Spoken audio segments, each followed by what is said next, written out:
Donc je suis Henri Afonso, vous me connaissez un peu maintenant, ancien responsable de Résistance républicaine. Je voudrais vous présenter un petit peu l'association qui ce soir organise et qui avait déjà un peu fait le débat à Nancy. Cette association Reconquête, je vais vous piquer un peu ça. Reconquête, comme le document que vous avez sur la table la présente, et ils sont à vos dispositions. Reconquête est issue de Résistance républicaine. Tous les gens, les responsables, les adhérents, les nouveaux venus, les anciens, qui étaient à Résistance républicaine pour la plupart, ont rejoint Reconquête. Alors pourquoi ? Parce que vous n'êtes pas censé le savoir, mais en deux mots, c'est pas l'objet du débat ce soir, mais au cours de l'AG, l'Assemblée générale de Résistance républicaine au mois de juin 2013, il y a eu des divergences entre la ligne politique de Christine Tazin et celle que l'on présentait. Il y a eu aussi des petites frictions, mais ça c'est du domaine d'hier. Et nous avons essayé par tous les moyens de faire en sorte qu'il n'y ait pas de rupture, qu'il n'y ait pas de scission, mais ça n'a pas été possible. Alors, je ne vais pas développer ici les causes. Encore une fois, ce n'est pas l'objet du débat. Nous sommes partis pour un bon nombre. Nous avons créé une première association qui s'appelle Reconquête républicaine. Je sais qu'il y a beaucoup de gens, parce que la fois dernière, j'ai fait une réunion et au collectif du 21 novembre, je me suis présenté en tant que Reconquête républicaine. Mais là aussi, il y a eu des problèmes. Alors, il y a eu des petits problèmes d'animosité, de susceptibilité entre les personnes, on va dire, et puis de divergences politiques. Mais tout ça n'empêche pas que ce soit avec Résistance républicaine ou avec Reconquête républicaine, Reconquête, nous sommes tous sur le même créneau, nous sommes tous pour les mêmes combats. Et quand il faut se retrouver, eh bien, nous sommes tous là. On se retrouve et on se serre les coudes pour les combats que l'on a à mener. Donc, Reconquête, vous voyez, c'est l'une des premières soirées, une des premières réunions. Il y en aura bien d'autres, j'espère, avec des gens tout aussi importants que ceux que j'ai à ma droite et à ma gauche. Et puis, surtout pour les problèmes qui s'amènent et les problèmes qu'il y a à résoudre, et Dieu sait s'il y en a. Donc, ce soir, j'ai l'honneur d'avoir à ma droite Béatrice Bourges. Je vais la présenter un petit peu. Tout le monde a entendu parler des manifs pour tous en 2012, en 2013. Et avec Béatrice, on devait être pas loin les uns des autres, puisqu'on était sur les Champs-Élysées au moment où la dernière manif qui a failli... c'était chaud, très chaud. Donc, je crois que c'est ce soir-là que le printemps français, mais elle va vous raconter ça mieux que moi, que le printemps français est né et qu'il a continué, qu'il continue encore à grandir et à lutter comme Béatrice et comme beaucoup d'autres. Alors, je sais que le printemps français, la manif pour tous, Frigide Barjot, Béatrice Bourges, de La Rochère, c'est un peu mélangé de ça, mais elle va aussi expliquer, elle va aussi faire dire ce que sont les uns et les autres, et vous aurez tout loisir après de poser des questions. Ça, c'est pour le plat d'entrée. Pierre, on connaît un peu mieux Pierre, nous, ici, puisque Pierre est l'un des fondateurs, le fondateur, on va dire, de Riposte laïque. Riposte laïque qui, pour beaucoup d'entre nous a aidé à ouvrir les yeux, à prendre conscience du danger de l'islamisation qui se tramait en France et qui se poursuit et qui fait un travail remarquable. Ça, il n'y a rien à enlever à Pierre. Alors, non seulement Pierre nous a amenés là où nous sommes pour beaucoup d'entre nous, c'est-à-dire dans les luttes, vraiment sur le terrain et dans les réunions comme ce soir, dans les soirées débats, mais par ses éditions, par ses interventions, que ce soit en province, que ce soit à l'étranger même, eh bien, il continue à faire connaître le combat, à faire connaître les associations qui se battent ici en France et ailleurs. Voilà, donc je les remercie tous les deux, Béatrice Bourges, Pierre Cassan, et je passe la parole à Béatrice qui va vous expliquer un peu la genèse du printemps français et tout ce qu'il y a à dire dessus. Béatrice, à vous. Merci. D'abord, merci Henri, et puis merci à toute l'équipe qui m'invite ce soir. Je suis très heureuse d'être au milieu de vous, vraiment très heureuse. Et en fait, ce que je me propose de faire, c'est peut-être de présenter en effet rapidement ce qui s'est passé l'année dernière, mais pour beaucoup d'entre vous, j'en reconnais d'ailleurs, vous étiez là. Mais bon, peut-être vous aurez aussi des questions pour clarifier les choses, mais en fait, ce que je me propose également de faire, c'est vous dire pourquoi tous ces combats, en particulier celui que vous menez plus particulièrement, mais que je mène aussi, et celui que je mène ou que je mène depuis l'année dernière, tous ces combats-là, en fait, font partie d'une et même idéologie. C'est-à-dire qu'en fait, ce serait comme un grand puzzle, et certains morceaux s'agencent extrêmement bien. Donc en fait, j'ai aussi envie de vous parler de ça pour vous dire qu'en effet, ce sont des combats communs. Mais pourquoi ce sont des combats communs? Parce qu'en réalité, derrière, on peut faire focus sur un aspect ou sur un autre, mais en réalité, tout ça procède du même esprit.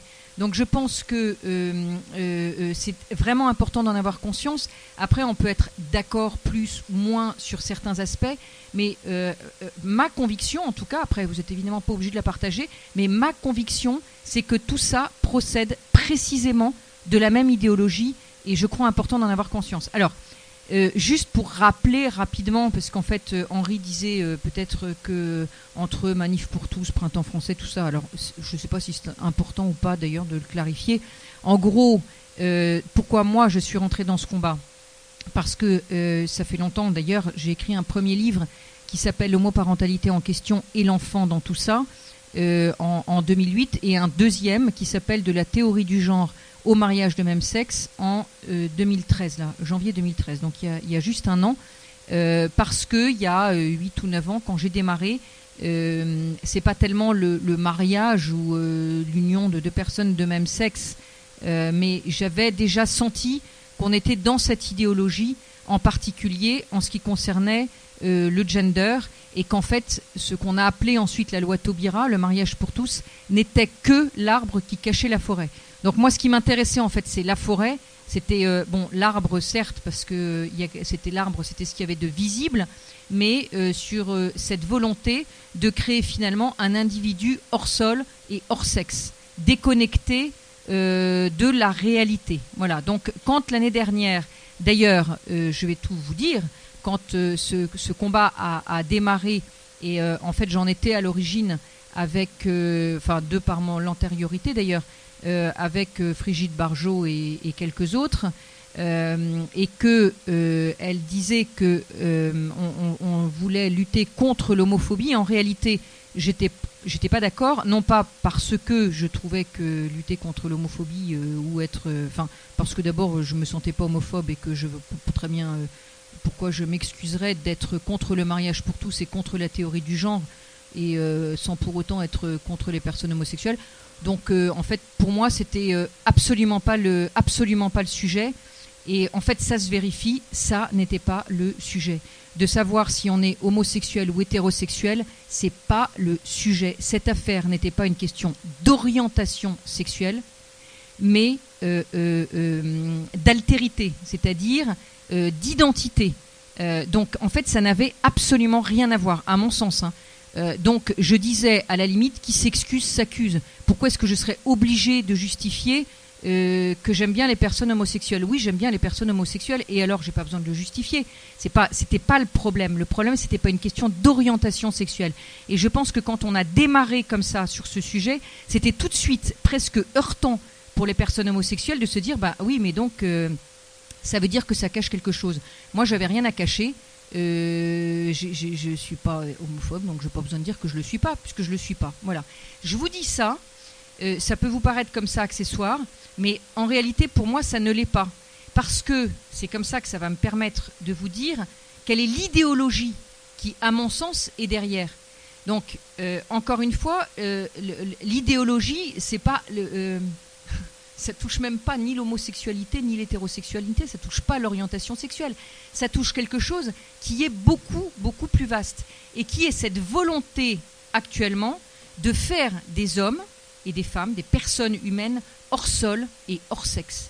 C'est-à-dire de couper tout ce qui peut ressembler à une identité, à un ancrage, donc à une identité territoriale, à une identité sexuelle, à une identité de genre, parce que cette idéologie finalement contre laquelle je me bats, et donc nos sujets sont des morceaux du puzzle, cette idéologie, c'est l'idéologie d'une espèce de métissage gouvernement mondial qui ferait que l'homme finalement il n'y a plus de race, d'ailleurs il n'y a plus de race, puisque même dans les livres de géographie on n'a même plus le droit d'employer le mot race. Mais oui, mais moi bien sûr que je suis que je trouve que c'est pas, comment dire, ça existe, c'est tout. C'est pas de dire que ça n'existe pas qui va faire que ça n'existe pas.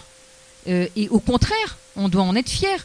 On doit être fier de son identité, on doit être fier de l'endroit d'où on vient, on doit être fier de son ancrage, on doit être fier de son identité de genre. Et donc, cette espèce de grand mélange qu'on veut actuellement nous imposer de gré ou de force, et si c'est pas de gré, ce sera de force, et ben c'est quelque chose qui procède de ce mondialisme, on va dire, de ce mondialisme qui est qui fait que en fait on va faire de l'homme exclusivement un producteur, consommateur, déraciné, mondialisé. Et là, on arrive à ce... Alors, je ne vous dis pas du tout qu'il y a quelques personnes qui tirent les ficelles, que c'est un grand complot mondial. Non. Mais en revanche, ce n'est pas un grand complot mondial, mais en revanche, c'est une idéologie qui est extrêmement dangereuse. Et pour moi, le plus grand porteur de cette idéologie, c'est, par exemple, Jacques Attali. Jacques Attali, il vous explique qu'il faut un gouvernement mondial, et que ce gouvernement mondial, mais comment est-ce qu'on fait pour y arriver à ce gouvernement mondial ? Eh bien, il faut déraciner les gens et il faut les métisser. Parce qu'une fois que vous aurez plus de race, une fois que vous aurez plus de sexe, une fois que vous aurez plus de genre, une fois que vous aurez plus de personnes ancrées dans un territoire, ancrées donc fier de ce qu'il est, fier de ses racines, ben à ce moment-là, vous arrivez à faire cette espèce de producteur-consommateur. Et quand on n'est plus fier de ce que l'on est, eh ben, évidemment, on devient beaucoup plus facilement manipulable. Et quand je vois l'idéologie de Jacques Attali, et allez voir, vraiment, je vous engage à le faire, hein, si vous avez Internet, mais j'imagine que vous avez Internet, allez sur Google, tapez transhumanisme, Jacques Attali, et vous verrez que Jacques Attali, en fait, ce qu'il veut, c'est des hommes qui ne sont plus tels que nous sommes maintenant, mais c'est l'homme nouveau, ce qu'on appelle l'homme nouveau, traçable, avec qui il explique d'ailleurs qu'il faudrait faire comme pour les animaux, et il faudrait insérer une puce de façon à ce que l'homme puisse être tracé, qu'on puisse... Et d'ailleurs, ce qu'il dit, par exemple, il dit, bah oui, vous comprenez, comme ça, quand il y aura des kidnappings d'enfants, on saura où ils sont, ces enfants. Enfin, il faut être... Non, mais je pense que la personne qui va kidnapper un enfant, en fait, elle va juste inciser de façon à enlever la puce. Donc, voilà. Ou alors, donc, tout ça, ça procède d'un état d'esprit qui est extrêmement dangereux. Donc, vous voyez bien que ce que j'ai défendu l'année dernière, en réalité, procède précisément du même état d'esprit. C'est-à-dire que je ne vais pas rentrer dans les considérations de l'enfant, parce que je pourrais en faire un développement, et en fait je ne suis pas venue là pour ça ce soir, mais que évidemment un enfant qui arrive à savoir qui est son père, qui est sa mère, c'est un enfant qui connaît ses origines. Et en fait, ce qu'on veut faire aussi dans le développement du mariage pour tous, mais qui entraîne la PMA, la GPA, le gender, etc., c'est de couper l'enfant de ses origines. De ses origines, c'est-à-dire ne même pas connaître ses parents.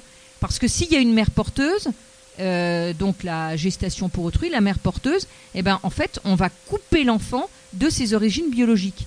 Donc, on va couper la personne de ses origines territoriales, de son ancrage, on va couper la personne de ses origines biologiques, et vous voyez bien que tout ça procède précisément du même état d'esprit. Donc, quand Henri dit, en fait, c'est le même combat, si je me mets vous savez, ce qu'on appelle méta, ou on pourrait dire en position hélicoptère, hein, c'est-à-dire je me mets en observateur et j'essaye de regarder de quoi procède tout ce qu'on nous fait actuellement. Eh ben, je vois que ça procède précisément de la même chose. Et là-dedans, on voit aussi donc tous les problèmes bioéthiques, donc entre autres le transhumanisme, la PMA, la GPA et l'euthanasie. Pourquoi ? Parce que dans ce schéma de l'homme nouveau, on ne peut pas supporter un homme, c'est le mythe de l'enfant parfait, d'où l'eugénisme d'ailleurs, vous voyez. L'eugénisme, c'est comment est-ce qu'on va faire pour, à l'intérieur du ventre de la mère, essayer d'éliminer éventuellement les enfants qui ne correspondent pas précisément aux désirs des parents. L'euthanasie, c'est, dans ce mythe de l'homme parfait, on ne supporte pas les gens qui sont malades, qui sont handicapés, qui sont... Donc, qu'est-ce qu'on va faire ? Eh ben, on va plutôt les éliminer. Ça sera donc et d'ailleurs, on va les éliminer aussi parce que ils coûtent cher à la sécurité sociale. Ça, c'est l'idéologie. Alors, je dis Jacques Attali parce que Jacques Attali passe pour être quelqu'un de très sérieux. Donc, quand on dit Jacques Attali, on se dit pas c'est des. Enfin, moi, je me dis que c'est un peu des fous, mais on se dit oui, c'est quand même un gars, il a fait énormément d'études supérieures, il a une tonne de diplômes, donc voilà, on se dit pas c'est un inculte. Au contraire, je pense que ça prouve quand un gars comme ça veut imposer ce genre d'idéologie, on peut se dire que ça n'est pas un homme isolé. Voilà. Donc, je trouve que tous ces sujets sur l'islamisation sont extrêmement dangereux, mais si je me mets au-dessus, je dis pourquoi c'est dangereux, parce que justement, en plus, ça procède d'une idéologie absolument implacable qu'on veut nous imposer. Et c'est là qu'on arrive dans une sorte de, je vais dire, un peu de dictature. C'est-à-dire la dictature, c'est quand même l'absence de liberté. Et bien là, en fait, on est en train de vouloir nous faire rentrer ça, comme je disais tout à l'heure, de gré ou de force. Voilà. Et donc, indépendamment des problèmes de charia, enfin, c'est-à-dire qu'est-ce qu'ils veulent faire de nous, hein, c'est-à-dire la suppression des libertés, certes, à cause de ça, l'islamisation, c'est très dangereux pour la perte de nos libertés, ça c'est sûr, mais encore une fois, je vous engage vraiment à chaque fois que ce gouvernement veut nous imposer des lois, c'est de ne pas juste s'arrêter à cette loi, par exemple sur l'euthanasie, mais de se dire, derrière le problème humain, etc., ça n'arrive pas par hasard. Il y a une raison pour ça. La PMA et la GPA, ça n'arrive pas par hasard. C'est qu'on veut déraciner les enfants. On veut les couper de leurs origines biologiques. Donc c'est pas juste pour combler une souffrance. Certes, il peut y avoir souffrance. Évidemment qu'il y a souffrance de ne pas pouvoir avoir d'enfant. Mais il y a autre chose derrière. Donc en fait, mon message de ce soir, c'était vraiment pour vous dire que oui, on a un combat commun, qu'après on peut être d'accord, pas d'accord, etc. Hein, et heureusement que tout le monde n'est pas d'accord. Mais que moi, en tout cas, qu'est-ce qui a depuis 8 ans attiré mon attention ? Et je vois que finalement, d'ailleurs le second bouquin de la théorie du genre au mariage de même sexe, j'ai appelé ça l'effet domino, c'est que vraiment, c'est juste un patchwork, vous voyez, c'est un patchwork. Et donc c'est d'ailleurs absolument passionnant que à chaque fois d'essayer de se mettre juste en méta en disant, tiens, dans cette idéologie, est-ce que ce qu'on essaye de nous faire passer, ça a sa place? Et vous verrez la logique absolument implacable de tout ce qui depuis... ça date pas de François Hollande, hein, il faut quand même être clair, parce que moi je veux bien, mais c'était pas le paradis avant quand même, hein, c'est pas l'enfer depuis 1 an, simplement. Ça s'aggrave, et ça s'aggrave d'ailleurs beaucoup, mais bon, le gender en particulier, ça date... moi je me souviens avoir lutté, d'ailleurs, quand moi je me suis lancé dans ce combat, c'était Sarkozy, enfin c'était même un petit peu avant Sarkozy, et donc quand j'ai été voir Luc Châtel, etc., pour la théorie du genre, qui était déjà dans les livres de première il y a quelques années, c'était Luc Châtel, gouvernement de Nicolas Sarkozy. Donc bon, il faut aussi pas se dire que c'est une question de droite ou de gauche. Je crois d'ailleurs qu'en réalité, toutes les fractures actuelles droite-gauche n'auront bientôt plus de raison d'être. Parce qu'en réalité, la politique de demain, elle sera sur cette idéologie du déracinement total et de l'homme nouveau, ou au contraire fondée sur la réalité. C'est-à-dire une réalité, une politique, comme je disais, hors sol, c'est-à-dire une politique où l'homme n'est plus reconnu dans sa transcendance, hein, je ne vous parle pas de croyance, mais de transcendance, c'est-à-dire de racine, c'est-à-dire de verticalité, c'est-à-dire on est dans une ligne de génération, et on voit bien que ce geste-là, en fait, c'est un geste qui nous ancre, ou de l'autre côté, un homme totalement déraciné, métissé, dans un espèce de grand gouvernement mondial. Moi, je crois que la politique de demain, en réalité, c'est précisément celle-là. C'est plus une question de savoir si c'est plus d'État, moins d'État. Bien sûr, c'est important, et bien sûr, on peut en parler. Mais je crois que le fondamental, c'est fondé sur cet homme nouveau, hors de la réalité, un homme fictif, où le principe de réalité, et qu'est-ce que c'est que l'homme dans la nature? C'est-à-dire, est-ce qu'on fait fi totalement de la nature, ou est-ce qu'au contraire, on rattache l'homme à la nature et à ses origines, et donc aussi, bien évidemment, à ses origines territoriales, à sa race, oui, et alors, où est le mal de parler de race?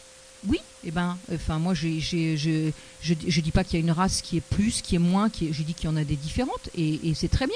Et puis tant mieux. Et d'ailleurs, je vais vous dire, il y aurait beaucoup moins de problèmes si au lieu d'essayer de planquer tout ça et de dire non, mais il ne faut pas parler de ses origines, parce que c'est très très mal de parler de ses origines, parce que si on parle de ses origines, ça veut dire qu'on est ou raciste ou je sais pas quoi. Ce serait beaucoup mieux si et il y aurait beaucoup moins de violence, et ça j'en suis absolument convaincu, si on rendait aux gens la fierté de la race, du territoire, du pays, de l'origine auquel ils appartiennent. Enfin, voilà. Donc, si on essaye de gommer ça, c'est bien qu'il y ait une raison. Et moi, c'est comme ça que je décode cette raison. Voilà.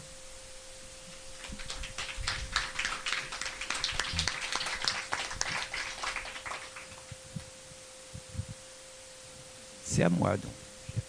J'ai appuyé sur le bon bouton, ça marche ? Très bien. Moi, je me réjouis d'autant plus de ce débat que le premier débat auquel j'ai participé à l'initiative d'Henri était à Nancy, et le thème était mariage homo et islamisation, deux mêmes faces de la lutte contre notre civilisation. Donc, on était dedans. Non, mais vous auriez pu y être. Et ce thème-là, chacun le sait, à l'intérieur de nos rangs, lors de la manif pour tous, a créé énormément de dissensions dans nos rangs. Je crois savoir que s'il y a aujourd'hui 2 ou 3 associations, parce qu'on ne sait plus maintenant entre Reconquête qui n'est pas républicaine, Reconquête qui est républicaine et tout, on ne sait plus. Moi, je tiens à dire que Riposte Laïque, nous, on aime tout le monde. Hein, on n'a que des amis partout, et nous, on continue à vouloir être le média fondateur, et que moi, pour être issu des rangs trotskistes, les scissions, expression, je commence à connaître, et que je trouve que ça serait bien que quand même, bon, on n'en fasse pas une quatrième, quoi. Hein. Donc, bon, par ailleurs, bah, moi, je voudrais rebondir sur les propos de Béatrice, et peut-être avec une autre approche, partir de l'actualité des 15 derniers jours pour aborder l'actualité des 10 jours qui vont venir. Hein, donc les 10 jours qui vont venir, bah, c'est quand même quelque chose qui nous intéresse tous, ces jours de colère, donc le 26 janvier. Et l'actualité des 10 jours qui viennent de se passer, bah, c'est quand même une actualité qui illustre quand même un petit peu l'ensemble des stratégies d'enfumage aujourd'hui de la part de ce gouvernement. C'est-à-dire partir quand même de ce qu'on a appelé l'affaire Dieudonné. L'affaire Dieudonné qui, quand même, aujourd'hui, bah, continue, même après les derniers événements, continue quand même à empoisonner un petit peu bah, le contexte dans lequel nous évoluons. Moi, d'abord, préciser que s'il y en a dans cette salle qui pensent une seule seconde que Manuel Valls et ce gouvernement, en voulant interdire Dieudonné, ont voulu lutter contre l'antisémitisme, je pense que ces gens-là sont d'une candeur qu'il convient quand même très rapidement de réveiller, puisque si réellement ce régime voulait lutter contre l'antisémitisme, il suffit d'écouter ce que dit le pourtant peu sympathique président de la LICRA, Alain Jakubowicz, qui, au lendemain des assassinats de Mera, nous disait 100%, l'intégralité des agressions antisémites en France viennent des jeunes arabo-musulmans. Et c'est pourtant ce régime qui non seulement continue de se prosterner via Manuel Valls dans les mosquées, à l'occasion de la rupture du jeûne du Ramadan, qui inaugure des mosquées en totale contradiction avec la loi de 1905, qui continue à faire venir en France une immigration majoritairement arabo-musulmane, donc forcément qui va aggraver l'antisémitisme en France. Donc je crois déjà que la première chose, et sur ce terrain-là, certaines associations juives ont joué les apprentis sorciers, je crois que la première chose, c'est que ce régime n'a absolument pas voulu lutter contre l'antisémitisme, mais s'est servi de l'affaire Dieudonné pour restreindre encore davantage les libertés d'expression et préparer demain d'autres graves remises en cause du droit de manifester, et nous savons ce que ça veut dire à riposte laïque, du droit de réunion et de la liberté d'expression. Là encore, nous savons ce que ça veut dire, vu l'ensemble des procès que nous subissons. Qui peut penser une seule seconde que, alors que sous la pression de certaines organisations juives, on interdit Dieudonné, qui peut penser une seule seconde que demain, les organisations musulmanes ne vont pas se précipiter là-dessus et relayer totalement ce qu'est la stratégie de, je cherche comment ils s'appellent, les 57 pays de l'OCI, qui consiste à criminaliser toute critique de l'islam en la faisant passer pour du racisme. Donc il est bien évident que ce que nous venons de voir aujourd'hui est un acte grave, au-delà de toute l'antipathie qu'on puisse avoir pour Dieudonné et les siens, est un acte grave contre la liberté d'expression qui aura forcément des conséquences contre d'autres mouvances, parce que ce régime en difficulté pour se maintenir devra restreindre les libertés démocratiques et devra avancer lentement vers une dictature rampante. C'est la première chose que je souhaitais dire. La deuxième chose, bien évidemment, et ça continue, ce régime est dangereux pour la France. Ce régime est dangereux pour notre société, pour notre modèle civilisationnel, pour nos valeurs démocratiques, pour notre modèle social. Il suffit de voir son bilan au-delà du mariage homosexuel où Béatrice a parfaitement expliqué les enjeux. Son bilan est finalement la pratique d'une politique qui était exactement celle qui était annoncée par son lobby Terra Nova, par ailleurs financé par des grands groupes financiers. C'est-à-dire, très clairement, l'ouvrier et le travailleur français, ce salopard-là, ne vote plus à gauche. Bien évidemment, vu les conditions de vie qu'on lui impose, vu le fait qu'il se sent de plus en plus minoritaire chez lui, vu le fait que les délocalisations d'entreprises au nom de la concurrence libre et non faussée de l'Union européenne en font des chômeurs, vu qu'on leur impose des clandestins qui tirent les conditions de travail vers le bas dans le secteur privé, bien évidemment, les ouvriers confrontés à la réalité de la politique mondialiste se tournent vers d'autres solutions. Et donc ce gouvernement, n'oublions jamais que Hollande a été élu par le survote musulman, puisque 93% des musulmans ont voté Hollande, et n'oublions pas que ce régime, pour se maintenir, est condamné à continuer à faire une opération, ce que Renaud Camus appelle de grand remplacement, et de se livrer à un remplacement de population et à des nouveaux électeurs qui lui permettent finalement de se maintenir au pouvoir. Alors la troisième chose que je voulais aborder, c'était, puisqu'on parlait du 26, je voulais d'abord dire, j'ai horreur de jouer une partition d'horribles sectaires et de diviseurs. J'ai horreur de ça parce que j'ai combattu ça toute ma vie et qu'on développe réellement, nous, à Riposte Laïque, l'idée d'union des patriotes. Et j'aime beaucoup notre mot d'ordre de Jeanne d'Arc à Marianne, parce que je crois vraiment que l'union des patriotes, c'est que c'est insupportable qu'on ait deux France à cause de 1789 et tout, qui s'opposent depuis des décennies. Je crois réellement qu'il est temps de rapprocher ces deux France. Et vraiment, Riposte Laïque, je crois qu'on accepte les débats avec tout le monde.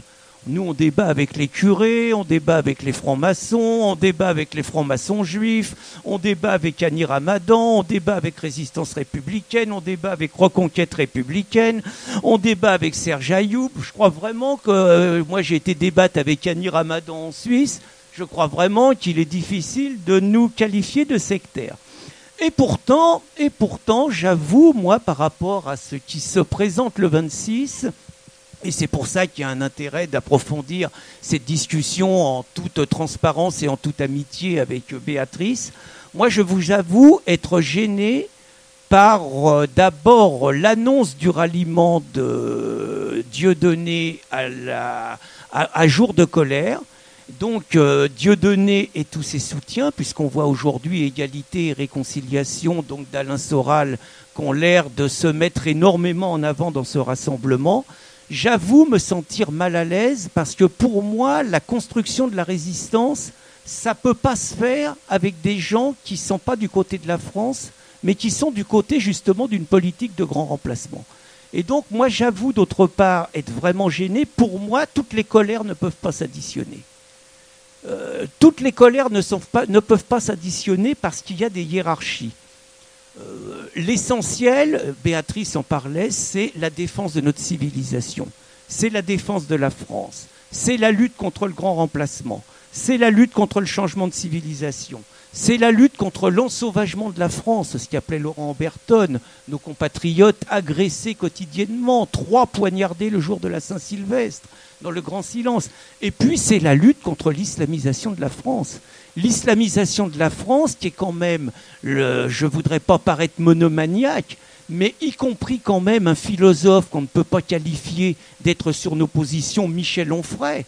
Michel Onfray lui-même dit « dans 50 ans, c'est fini ».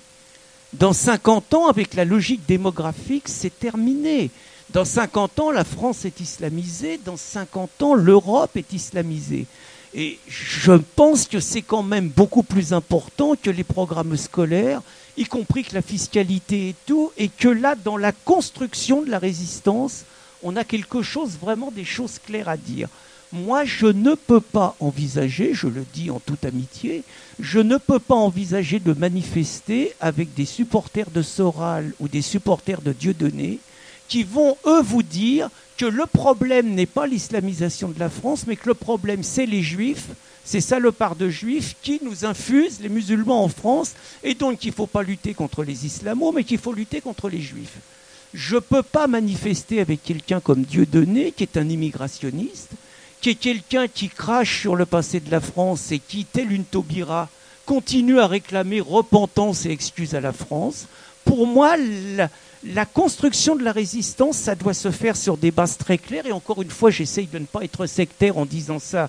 La preuve, toutes les personnes avec qui on discute, mais pour moi, il y a les gens qui défendent la France et son modèle civilisationnel, et il y a les gens qui veulent détruire la France. Et je classe, moi, Dieudonné et Soral dans le camp de ceux qui veulent détruire la France.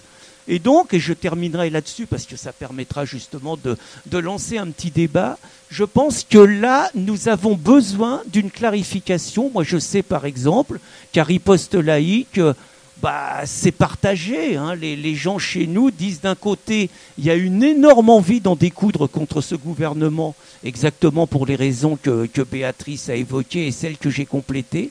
Mais de l'autre côté, nous avons une très forte majorité de contributeurs, même si nous ne sommes qu'un média, hein, nous ne sommes pas une association, mais une très forte majorité de contributeurs nous dit « nous ne serons pas dans la rue pour un ensemble de problèmes si nous n'avons pas la garantie que les militants de Soral et Dieudonné seront dans la même manifestation que nous ». Et je crois que là, il faut qu'on comprenne que ce n'est pas du tout une vision sectaire, une vision diviseuse. Je crois que c'est réellement une vision que nous devons avoir, on va dire, une approche très claire sur quelle résistance par rapport au modèle mondialiste que décrivait Béatrice Bourges, quelle résistance nous voulons construire et avec qui sera avec nous et qui sera contre nous. Je crois que c'est des questions qui sont déterminantes par rapport justement à l'avenir des combats que nous sommes amenés à avoir les uns avec les autres. Je prends, voilà. Alors, je suis vraiment contente d'être là parce que ça va pouvoir en effet me permettre en effet de clarifier les choses. Il n'y a absolument pas de ralliement. Nous, on n'a pas mis sur le site. En fait, il y a eu donc Dieudonné a été interdit comment ça s'appelle, de ses spectacles, et donc il a cliqué, je crois, de façon pour un site, enfin sur sa page là, pour dire allez à jour de colère. Je suis pratiquement sûre, mais on s'en assurera qu'il ne viendra pas. Et deuxièmement, on n'a jamais mis de près ou de loin quoi que ce soit sur le site de Jour de colère pour dire que... comment ça s'appelle ? Le truc de Soral, là ?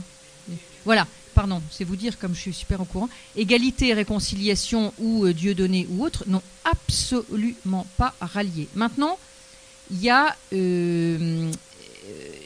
je crois qu'il faut se mettre... parce qu'en fait, je suis totalement d'accord. Je suis totalement d'accord avec ce qu'a dit Pierre. Et je suis totalement d'accord parce que... Mais je pense qu'il va falloir en effet faire cette résistance et savoir avec qui on l'a fait. Et je pense qu'on n'aura aucun problème pour la faire ensemble, nous. Maintenant, le jour de colère... Je voudrais juste vous préciser ce que c'est que le jour de colère. Le jour de colère, c'est absolument pas un jour de résistance. C'est pas un jour où on va se dire on va faire un programme ensemble sur la suite, etc. C'est pas du tout ça, jour de colère. Jour de colère, c'est simplement de montrer au gouvernement que maintenant, il y en a assez. Alors, il ne s'agit pas du tout ni pour nous ni pour vous, puisqu'en fait on est dans le même bateau, d'aller défiler auprès de Dieudonné ou de des gens qui l'accompagnent, etc. Mais pas du tout, du tout, du tout. Il s'agit sur un coup de créer un rapport de force pour dire au gouvernement maintenant ça suffit. Quand on est séparés, c'est beaucoup plus facile pour lui. D'un côté, vous avez la manif pour tous, beaucoup de personnes. De l'autre côté, vous avez d'autres manifestations. Le gouvernement s'en fiche. La stratégie, donc, est de dire, vous voyez, sur une journée, sur une après-midi, le peuple gronde. Le peuple gronde. C'est tout. Et c'est tout. Mais je comprends, parce que c'est absolument, totalement inédit. Généralement, on est contre quelque chose de commun ou pour quelque chose de commun. Là, ce qui nous réunit, c'est la colère. C'est une colère pacifique, parce que je suis, moi, profondément non violente. Donc, je veux quand même dire, parce que je sais que ça fait peur à certains de se dire oui, mais la colère, ça va entraîner de la violence, etc. Pas du tout. La colère est une émotion. Une colère refoulée est une colère qui peut se transformer beaucoup plus facilement en violence qu'une colère qui se dit, une émotion qui se traduit par le fait de le dire. Voilà. Après, ça ne veut pas forcément dire que ça va dégénérer. Je pense que, pour en revenir aux gars des banlieues, si c'est ça qu'on entend, je vais vous dire franchement, je pense vraiment qu'il n'y en aura pas, ou quasiment pas, dans la manifestation. Peut-être, il y aura des personnes qui iront au Trocadéro pour... Mais là, c'est plus notre problème. Nous, entre la Bastille et la Bastille et l'Opéra, le 26 janvier, on va dire maintenant, ça suffit. On n'est pas du tout en train de dire on va faire quelque chose de commun, une résistance commune. C'est pas un jour de résistance le 26 janvier. Peut-être qu'un jour il y aura des jours de résistance. Et je souhaite justement qu'à cette occasion du 26 janvier, compte tenu de tous les réseaux, et allez voir, vous allez voir, regardez les 40 ou les 45 maintenant réseaux, associations qui composent ce collectif. Vous y verrez absolument pas ce genre de... Enfin, c'est pas la manifestation de Dieudonné, hein, mais c'est pas du tout la manifestation de Dieudonné. Donc moi, je crois que, pardon, mais il faut arrêter les fantasmes. Je vous le dis franchement. Que dire, ah ben non, mais on va pas y aller parce que, machin, c'est exactement jouer, mais exactement jouer la partition que Manuel Valls veut nous faire jouer. Alors libre à chacun de jouer la partition que Manuel Valls veut nous faire jouer. On peut ne pas être d'accord. Et ensuite, je vous dis franchement, hein, si vous voulez que ça se passe mal, alors il faut leur interdire de venir. Moi, j'ai pas envie que ça se passe mal. Donc je crois que plus on dégonfle l'affaire, moins on parle de cette affaire justement, de dire, et plus on va voir sur le site, et plus on insiste nous sur le fait que dans cette manifestation, il y aura des drapeaux bleu, blanc, rouge, il n'y aura que des drapeaux bleu, blanc, rouge ou des drapeaux des régions, et que cette manifestation, elle est faite pour être non violente, et qu'il y aura un service d'ordre professionnel, voilà, honnêtement, c'est l'intérêt de personne, y compris d'ailleurs l'intérêt de Dieudonné, je vous le dis, que cette manifestation se passe mal. Donc, bien évidemment, il y a des petits malins qui voudraient nous faire jouer cette partition. Moi, je dis franchement qu'il faut, dégonfler l'affaire, que honnêtement, il appelle à manifester, il appelle à manifester, c'est son problème, c'est pas le mien. Moi, je trace mon sillon, depuis un moment déjà, je trace mon sillon, et ce sillon-là, c'est le sillon de la France, c'est le sillon de la patrie. Voilà. Et donc, s'il y en a d'autres qui jouent pas cette partition, c'est leur problème, c'est pas le mien. Moi, je ne veux pas, mais je vous le dis franchement, je ne veux pas, parce que j'aurais dit des choses, ou enfin, quand je dis je, c'est pas moi, parce que c'est pas moi qui l'ai particulièrement. D'ailleurs, vous verrez que le printemps français, il est même pas dans le, pour justement pas exciter les foules, il est même pas dans les fameux partenaires.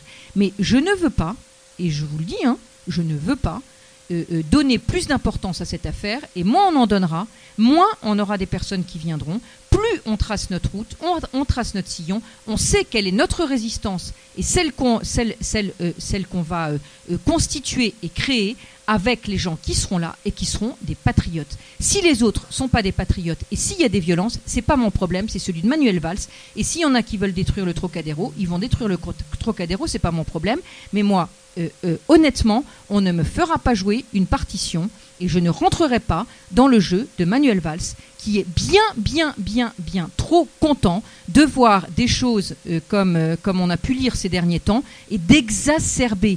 Quand on veut, si on veut de la violence, on continue à exacerber les choses. Si on veut de la violence, on dit, écoutez, ceux-là, ils sont malvenus. Et dans ces cas-là, au lieu d'en avoir 5, vous allez en avoir 100, 200, 300.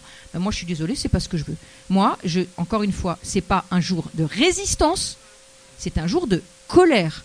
Donc, il faudrait quand même voir la différence entre la résistance qui viendra, qui est déjà là, mais si on peut s'unir pour faire ensuite d'autres choses qui seront différentes, mais ce jour-là est une étape. Moi, je vais vous dire, je crois sincèrement que le gouvernement actuel, c'est un colosse au pied d'argile. Petit à petit, on arrive à donner des coups de burin sur le socle. Et un jour, le colosse au pied d'argile va s'effondrer.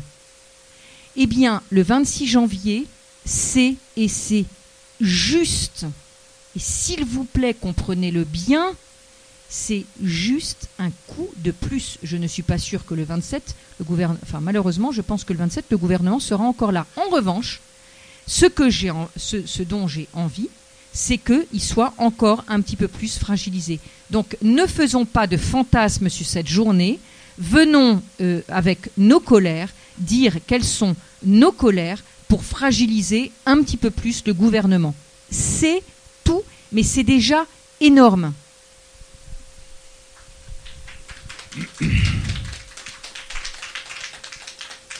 Voilà, vous avez les deux points de vue. Le débat va continuer avec la salle, mais oui, il y a quand même des convergences. Hein, vous avez pu les voir. Oui. Après, Joseph, s'il te plaît. S'il vous plaît, je donnerai après le micro à la salle. Vous aurez tout loisir de poser toutes les questions que vous voudrez. Je voudrais quand même donner la position de Reconquête. Dans le communiqué qui est à votre disposition sur la table, Reconquête participera à la manif du 26 janvier. Et participera pourquoi ? Parce qu'on ne veut pas non plus, comme l'a expliqué Béatrice, rentrer dans cette espèce de machiavélisme d'Emmanuel Valls, qui n'attend que ça, je crois. Nous savons qui est Dieudonné. On l'a combattu, on continuera à le combattre sur ses propos antisémites. Et ça, vous le savez, vous connaissez ma détermination là-dessus. Mais ce jour-là, je pense que, d'une part, afficher, mais vraiment afficher nos slogans. Et il faut les afficher, nos slogans. Et il faut mettre la grande banderole non au fascisme islamique. On la mettra, on mettra nos slogans, on aura nos slogans. Mais je pense qu'il faut être présent. C'est l'opinion que je défends. Il faut être présent. Il faut être présent d'abord pour crier notre colère, pour dire au ministre de l'Intérieur qu'on ne rentre pas dans sa stratégie, et puis aussi à l'égard des gens, des militants, des sympathisants qui, à plus d'un mois, ont déjà pris leur billet et qui attendaient la manifestation le 26 pour être là, leur dire à 10 jours, 15 jours, comme certains de nos amis l'ont fait, c'est fini, on n'y participera plus. Je crois que des gens qui, ces derniers mois, ont vu leur manifestation soit annulée, soit décommandée ou interdite, eh bien, ça fait beaucoup et il ne faut pas quand même, nous ne sommes pas nombreux, il ne faut pas quand même désespérer le peu de résistants qui font des efforts pour venir jusqu'à Paris ce jour-là. Voilà pourquoi nous serons là. Alors, si nous sommes les seuls, eh bien, nous serons les seuls. Nous déplorons que Résistance républicaine n'y soit pas, que Riposte laïque n'y soit pas. Et nous les comprenons, nous comprenons. On comprend le discours de Pierre, on comprend le discours de Christine. Mais notre présence est indispensable. Parce qu'un jour de colère où on ne peut pas afficher notre colère vis-à-vis de l'islamisation de la France, alors là, c'est le pompon, c'est bon. Donc on sera là. On sera le porte-voix, le porte-drapeau de toutes celles qui se reconnaissent dans notre combat, eh bien, seront derrière nous.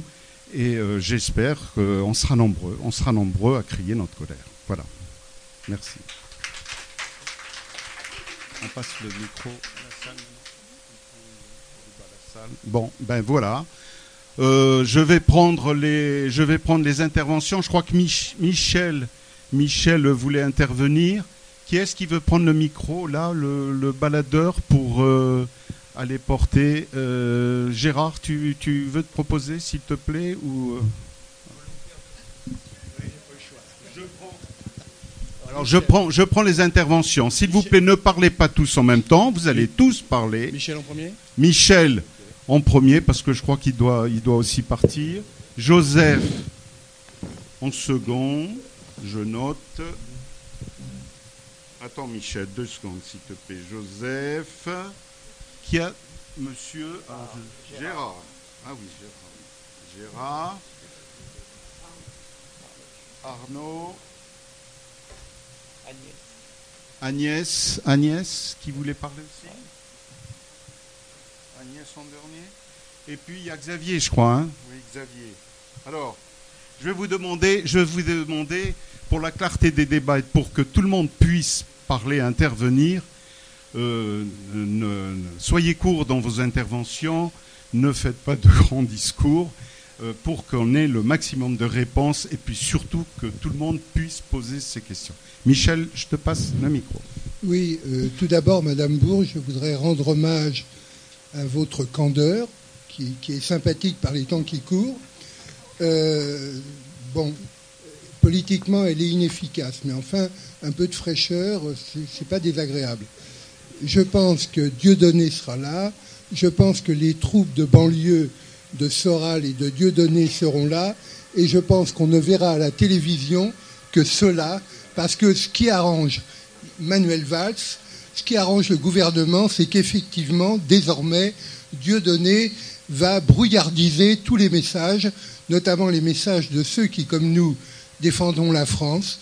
Moi, contrairement à Jacques Attali, je suis juif, et donc, contrairement à Jacques Attali, je défends les frontières, je défends les nations, je défends le peuple français auquel j'appartiens.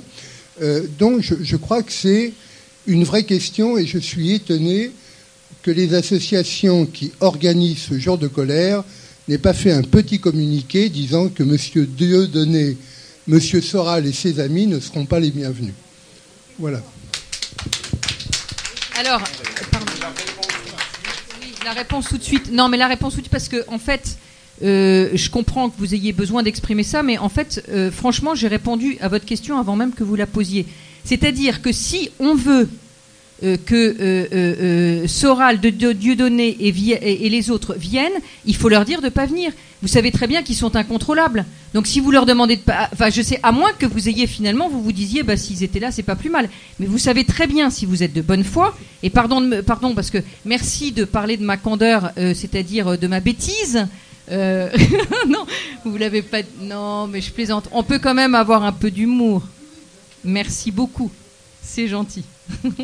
Donc je le dis en riant, parce que vous aurez à dire, elle est gentille. Vous connaissez, le Père Noël est une dornure. Je voudrais pas dire du mal, mais vraiment, elle est gentille. Donc voilà. Donc voilà, on peut quand même, si on perd le droit de rire, déjà qu'on nous supprime beaucoup de droits. Si en plus on n'a plus la liberté d'être un peu au deuxième degré, on est mal, comme on dit. Non, mais donc plus sérieusement. Si on leur dit de pas venir, ils viendront. Donc voilà. Et puis honnêtement, je suis assez de l'avis de Pierre aussi, qui dit ils sont en train de nous distraire de nos colères. Et moi, je ne veux pas me laisser distraire de ma colère. Je suis navrée, hein. Je ne veux pas me laisser distraire de mes colères. Donc nos colères, c'est celles qu'on a affichées. On gardera le sillon. Moi, je vais vous dire. Ça fait 8 ans que je suis sur ce sujet, donc je suis légèrement obstinée et têtue, en plus d'être candide. Voilà. Donc je suis en plus obstinée et têtue. Donc mes colères et toute l'idéologie dont j'ai parlé tout à l'heure, je vais la poursuivre. Et personne ne me distraira. Pardon, mais personne ne me distraira. C'est mal me connaître que d'imaginer une seule seconde que je puisse me laisser influencer. Donc cette colère, ces colères-là, contre cette idéologie-là, je les porte. Et c'est pas ni Dieudonné, ni Soral, ni qui que ce soit qui me distrairont de ces colères et qui me distrairont de mon combat idéologique contre ce grand remplacement dont on parle, parce qu'on est dans cette idéologie dont j'ai parlé tout à l'heure. Donc c'est absolument tout ce que j'ai à dire concernant ça. Et je crois qu'il serait aussi bienvenu de ne pas rentrer dans le jeu et dans le piège qu'on nous tend, c'est-à-dire de parler pendant 15 jours, 3 semaines ou un mois de M. Dieudonné. Pardonnez-moi, mais moi, j'ai pas envie de parler de M. Dieudonné pendant un mois, parce que je crois qu'on a énormément de colère et que c'est aussi facile de dire, eh ben, écoutez, on va mettre toutes ces colères de côté en mettant une personne. Alors, c'est vrai que maintenant, on a un autre sujet avec... Madame Gaillet et tout ça qui est arrivé juste après, mais malgré tout, moi, je ne veux pas me laisser distraire de mes colères. Pardonnez-moi, mais je ne rentrerai pas dans ce jeu. Oui, Madame Bourges, bonsoir. Je comprends votre colère, mais moi, ça fait plus de 20 ans que je suis dans la vie associative et je me suis aperçu que par la colère, je n'arriverai jamais à rien. On n'arrive jamais à rien en général par la colère. Il faut de la diplomatie, il faut de la discussion, il faut des débats, comme précisait Pierre. Mais n'avez-vous pas pris conscience que le mot de votre manifestation, qui est jour de colère, enfin le slogan, est peut-être mal choisi. parce que en fait, vous êtes en train de vous faire récupérer par Dieudonné, enfin oui, que vous le vouliez ou non. Ben oui, parce que lui aussi, il a le droit d'être en colère après tout ce qui lui est arrivé. Donc il se dit, moi je fais partie aussi, je suis en colère aussi, il n'y a pas de raison que j'aille pas manifester, c'est un jour de colère, j'étais en colère. Donc je crois que le slogan est peut-être mal choisi, il aurait fallu peut-être trouver un autre slogan. Première chose. Deuxième chose, je voulais vous demander, votre discours était très intéressant sur la théorie du genre. Est-ce que, par hasard, vous auriez lu le livre d'un grand sociologue qui s'appelle Shmuel Trigano, qui s'appelle « Le postmodernisme ou la nouvelle idéologie dominante ». L'avez-vous lu, ce livre ? Oh, je vous conseille de le lire. Il va vous éclairer à 100%. Il est exactement dans cette ligne-là.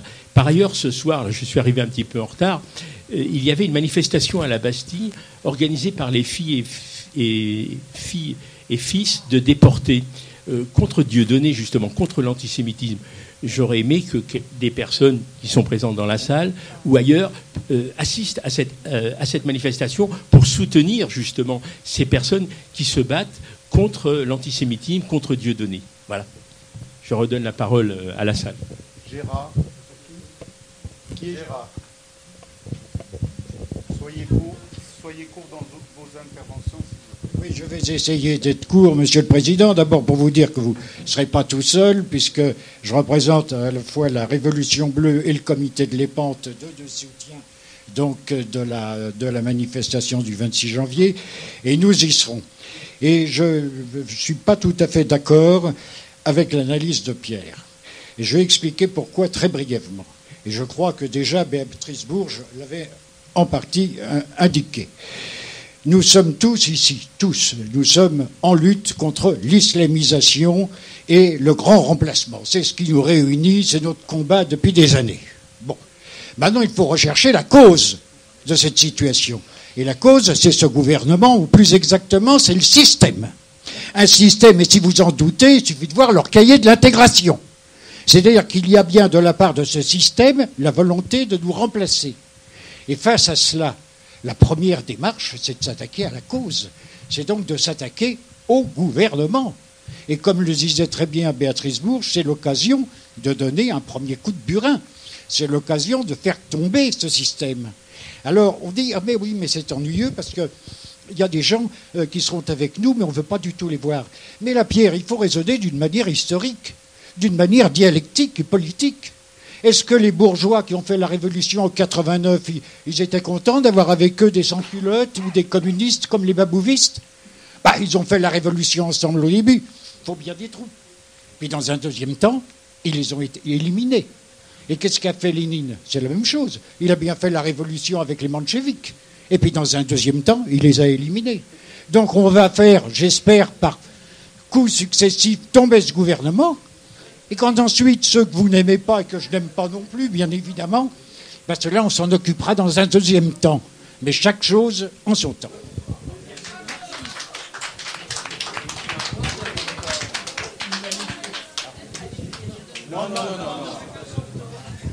Oui, alors, bonjour, moi, je connais Béatrice et Pierre aussi depuis un moment. Justement, moi, j'appelle pas un jour de colère, en fait. Moi, j'appelle pas à la colère. Parce que, justement, la colère, c'est désorganisé, c'est bien, c'est un cri du cœur, mais c'est pas dans la colère qu'on va trouver une solution. Moi, je veux trouver des solutions, et justement, je pense que la solution, c'est l'alliance de la France, l'alliance de la France qui s'est perdue, la France qu'on a coupée en deux, entre d'un côté les républicains, d'un côté ceux qui se réclament plutôt de la contre-révolution, on va dire.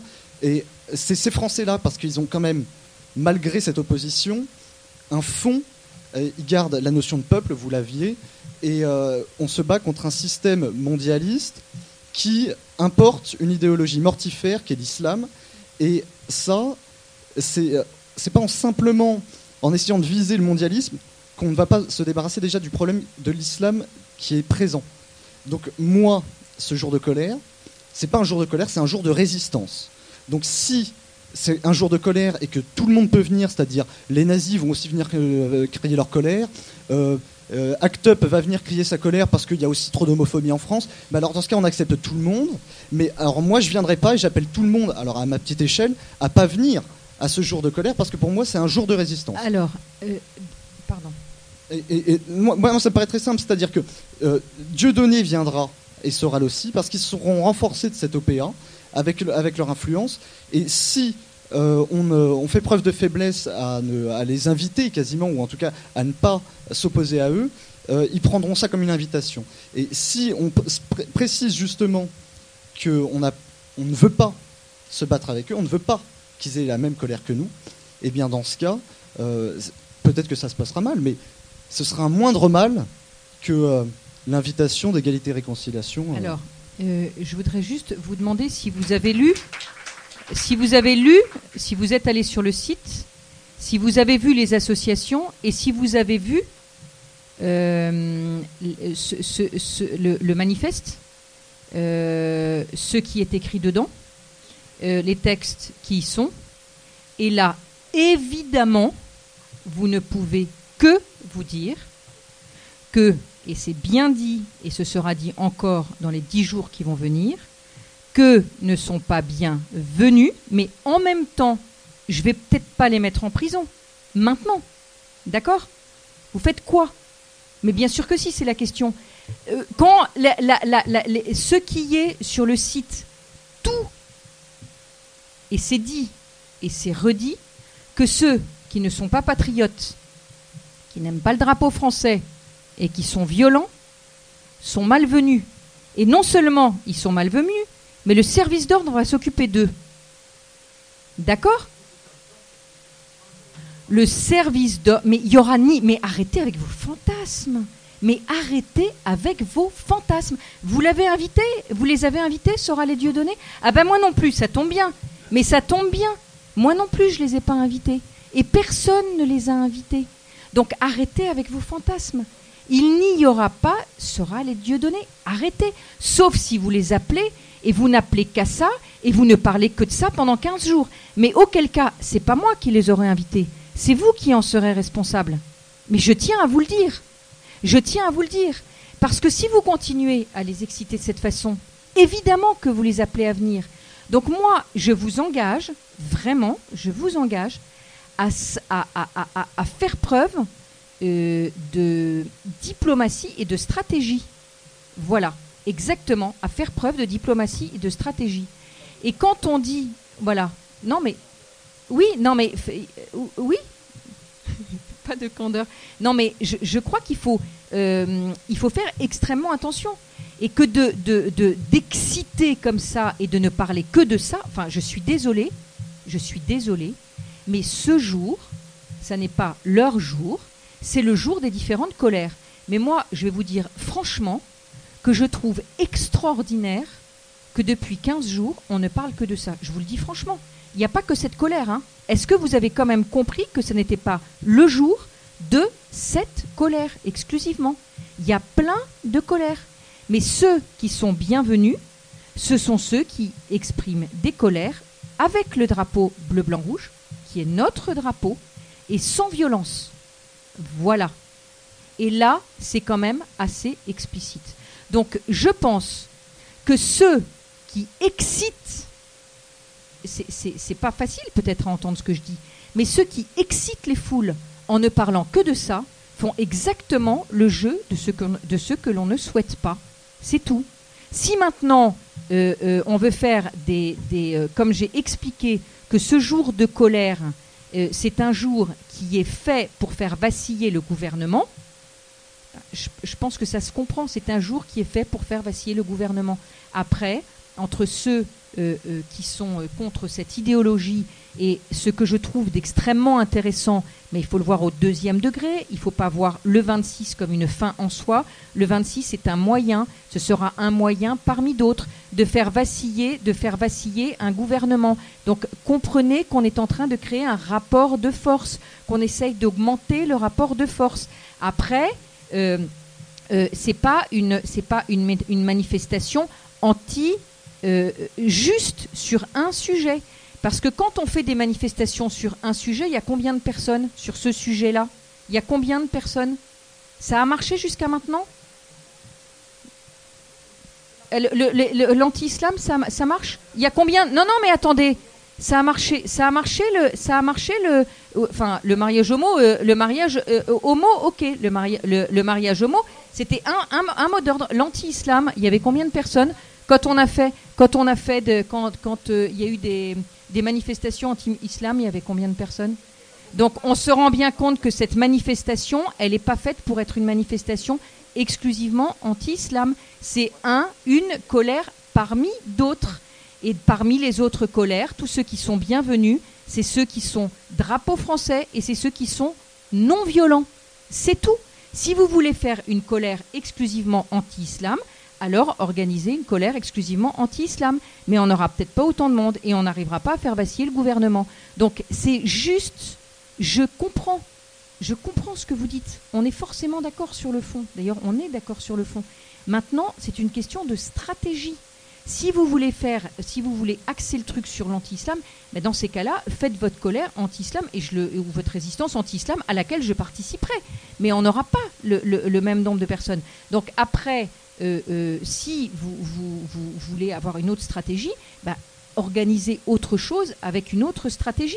Je pense que ce qu'il faut, c'est qu'il y ait un maximum, c'est qu'il y ait un feu d'artifice de stratégies différentes. Il y a celle-là, c'est pas une fin en soi, c'est juste un jour sur un moyen. C'est tout, rien de plus. Là, le deuxième coup, le coup d'après, donc l'année dernière, on a fait des choses qui étaient quand même pas si mal. On a réussi, manifestement, ça n'a servi à rien parce que c'était monosujet. Donc là, on va essayer de faire plein de sujets parce que comme ça panique le gouvernement. C'est tout. Le prenez pas comme une fin en soi, le prenez pas comme une plateforme, le prenez pas comme c'est quelque chose, comme ce que ce n'est pas. C'est juste ça que je veux vous dire, mais bon, comme vous êtes sur votre idée, je suis pas sûre que vous m'écoutiez complètement, mais c'est pas grave. Mais c'est un moyen parmi d'autres, comprenez-le. Donc faites plein, plus il y aura un feu d'artifice de stratégie, plus il y aura des colères, faites d'autres choses, voilà. Mais il y a le fond commun. Le fond commun, c'est le drapeau pour moi, mais le fond commun, et ça on peut pas dire, enfin. Si vous regardez le site, voilà, le fond commun, c'est le drapeau bleu, blanc, rouge. C'est le drapeau, c'est la patrie. Le fond commun, c'est ça et c'est la non-violence. C'est l'identité, c'est toutes les identités. Et tout ça, c'est écrit. La perte de l'identité, la fiscalité, tout ça, c'est écrit. Donc, on n'a pas dit que c'était toutes les colères et que... qu'est-ce que vous avez dit tout à l'heure? Je ne sais plus quelle colère, enfin, je me souviens plus très bien, mais évidemment que tout le monde n'est pas bienvenu, mais c'est écrit que tout le monde n'est pas bienvenu. Mais bien sûr que si, c'est clair. Bien sûr que si. Bien sûr que si, c'est clair. Allez voir sur le site, regardez sur le site et vous verrez toutes les sortes... Comment? S'il vous plaît. S'il vous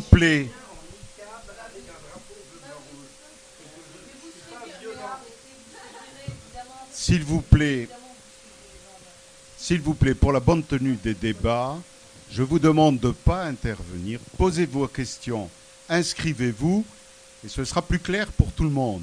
Voilà, je vous demande aussi d'être court dans vos interventions, quitte à revenir 2-3 fois dans vos questions. Je vais être très court. Soral et Dieudonné, ils ont montré à plusieurs reprises qu'ils savent sortir le drapeau français et chanter la Marseillaise. Ils le feront s'il le faut. Ça, c'est une première chose. Deuxième chose, abattre un gouvernement, c'est très bien, mais jusqu'à présent, je n'ai pas entendu pour mettre quoi à la place. Écoutez, pour mettre quoi à la place, vous allez nous aider à trouver, puisqu'on a tous envie de faire vaciller le système, et bien évidemment, il faudra reconstruire. Donc en fait, on reconstruira ensemble, avec vous en particulier, on reconstruira ensemble. Donc ça, c'est demain. Donc ça, on va le faire ensemble. Donc pour reconstruire quoi? Je ne suis pas la femme providentielle. Peut-être, enfin, je pense qu'on a quelque chose à faire, à reconstruire ensemble. Donc ça, c'est la réponse à la deuxième question. Pour ce qui est de la première question, moi, je vous promets, je vais arrêter de parler de Soral et de Dieudonné parce que pour moi, c'est rentrer dans leur jeu. Donc, Soral et Dieudonné ne seront pas à cette manifestation. Voilà, s'ils sont à cette manifestation, on leur demandera de partir. Et puis c'est tout. Et puis maintenant, Monsieur Dieudonné et Monsieur Soral ne sont pas, comment dire, vous leur accordez, enfin, pardon de vous le dire, mais je pense que c'est rentrer dans leur jeu que de faire cette soirée exclusivement autour de Soral et Dieudonné. Mais en fait, on est en train de faire cette soirée autour de Soral et Dieudonné. Donc maintenant, je pense qu'on a fait le point. Alors, on peut répéter indéfiniment la même chose, mais je ne suis pas sûre que ce soit l'objectif non plus que de faire une soirée autour de Dieudonné et de Soral. C'est pas, qu'est-ce qu'on veut pour notre pays demain ? Moi, c'est plutôt de ça dont j'ai envie de parler. Qu'est-ce qu'on veut combattre ? Qu'est-ce qu'on veut construire ? Et pas qu'est-ce que vous pensez de M. Dieudonné, de M. Soral. Voilà, ça y est, on en a parlé. Maintenant, on va passer à autre chose. On va passer à quelque chose d'un peu plus constructif. Donc déjà, contre quoi ? Contre quelle idéologie on lutte ? Contre cette idéologie dont on a parlé tout à l'heure. Et donc, qu'est-ce qu'on veut construire ? Qu'est-ce qu'on veut pour l'homme ? Qu'est-ce qu'on veut pour la civilisation ? Voilà ce dont j'ai plutôt envie de parler. Je crois que ce sera beaucoup plus constructif et ce sera en tout cas moins joué. Moi, je trouve que Manuel Valls, il est exceptionnel. Il arrive à ce que des gens d'accord entre eux, comme nous le sommes, des gens d'accord entre eux sur l'idéologie qu'on combat, arrivent à parler de M. Dieudonné grâce à Manuel Valls toute la soirée. Il est quand même exceptionnellement fort, ce monsieur. Exceptionnellement fort. Et tous, on plonge absolument dans ce piège tendu. Absolument. Donc, M. Soral et M. Dieudonné ne sont pas bienvenus à cette manifestation. Excusez-moi, c'est pas moi qui ai fait un appel de M. Dieudonné. Et vous le savez très bien. Je partage absolument ce que vous dites et je crois que je le dis, je le répète et dans tous les articles que je fais, je parle de ça, je parlais aussi du grand remplacement, etc. Donc en fait, oui, je suis d'accord avec vous. Enfin, oui, je suis évidemment d'accord avec vous. Maintenant, le jour de colère, parce que j'ai quand même l'impression que tout tourne autour de ce jour, comme si ce jour de colère était l'alpha et l'oméga. Ce jour de colère n'est pas, comme je le dis et le répète, l'alpha et l'oméga. Je crois que si on veut réussir à faire passer nos thèses, je pense qu'il faut faire peur au gouvernement. Et jusqu'à maintenant, quand il y a eu des manifestations contre l'islam, ça n'a eu aucun succès. Donc je crois que je suis tout à fait d'accord avec vous, mais je crois qu'il faut faire beaucoup de pédagogie pour faire comprendre aux Français que, en effet, ce problème, celui que vous soulevez tout à fait à juste titre, est un problème absolument majeur. Mais nos cerveaux, enfin, les cerveaux sont tellement anesthésiés, voire lobotomisés depuis des années et des années et des années, que, en fait, pour faire cette pédagogie, il faut aussi expliquer aux gens et montrer au gouvernement, pour pouvoir expliquer aux gens aussi, il faut arriver à faire vaciller ce gouvernement. Donc, ce que je voudrais vraiment vous faire comprendre, c'est que ce jour de colère qui a l'air de vous mettre très en colère, ce jour de colère, ça n'est pas l'alpha et l'oméga. C'est juste un moyen d'essayer de faire comprendre au gouvernement qu'il arrête, que si on fait une manifestation juste sur ce sujet-là, il y a 250 personnes, si on fait la manifestation des colères, alors à partir de ce moment-là, on est beaucoup plus nombreux et peut-être arrivera-t-on, mais peut-être que ce sera une erreur, j'en sais rien. Mais ce que je voudrais éviter, c'est que c'est de me dire, moi, je n'ai pas tout essayé. Vous comprenez ? Je veux aussi essayer avec ça. Peut-être que ce n'est pas une bonne idée, peut-être, mais au moins j'ai essayé. Vous voyez, c'est ça que je veux dire. C'est que on peut toujours critiquer et dire non, c'est pas une bonne idée, c'est pas comme ça. Très bien, mais alors faisons autre chose. Mais au moins ça a le mérite d'exister. Voilà, dans une société qui va mais droit dans le mur, qui est proche du chaos, eh ben au moins, peut-être je vais me gourer, peut-être, Peut-être. D'accord ? Je ne dis pas que je possède la vérité. Peut-être qu'on se trompe en faisant ça. Mais moi, je crois que plus on va créer le rapport de force, plus on va monter ce mur qui est le mur de la résistance, mais qui passe aussi par cette journée, mais qui n'est qu'une journée. C'est ça, je crois que peut-être on attend trop de cette journée qui n'est qu'une journée, qui va pas nous empêcher ensuite, peut-être justement, d'arriver à reconnaître les gens. Enfin, c'est quand même exceptionnel d'arriver à trouver une quarantaine d'associations sur la fiscalité, vous avez vu aujourd'hui l'Equitax là qui ont mis une tonne de fumier devant l'Assemblée nationale. C'était aussi pour appeler à jour de colère. C'était ça l'objectif. On savait ça. C'était aussi ça. Donc vous voyez, c'est l'addition de ces jours-là. Même si nous on est conscient qu'il y a quelque chose de très très grave qui se prépare. Et vous avez raison sur les gens qui ne se rendent pas compte qu'en réalité, l'immigration, c'est un problème absolument colossal. Absolument colossal. Mais pour l'instant, on n'a pas réussi. Donc nous, on se dit simplement, l'année dernière, on était 1,8 million dans la rue, ça n'a pas marché. Sur un sujet, on va essayer de faire plusieurs sujets, et puis on va voir. Et puis c'est une journée pour arriver à bâtir ce mur de la résistance. Je ne sais pas comment vous dire, mais c'est un peu le sauf qui peut. C'est tout. C'est qu'on est conscient qu'il se passe ça. Mais qu'est-ce qu'on fait ? Est-ce qu'on continue à faire des manifestations qui servent à rien ? Ou est-ce on se dit, on va essayer de réunir, et puis on va voir ce que ça donne. Et puis c'est tout. C'est pas plus que ça. Mais c'est pas moins non plus. Voilà. Mais sinon, je suis entièrement d'accord avec vous, et je suis entièrement d'accord que ce sujet, c'est un sujet absolument colossal. Mais on fait comment avec ce sujet ? On fait comme on peut, et on tire dans tous les sens. Et ça, c'est un tir parmi d'autres. Mais faisons des manifestations exclusivement sur l'islam. Mais le problème, c'est que ça n'a... Donc comment on fait ? Vous voyez, c'est ça, c'est tout. C'est rien de plus, c'est rien de moins. Voilà.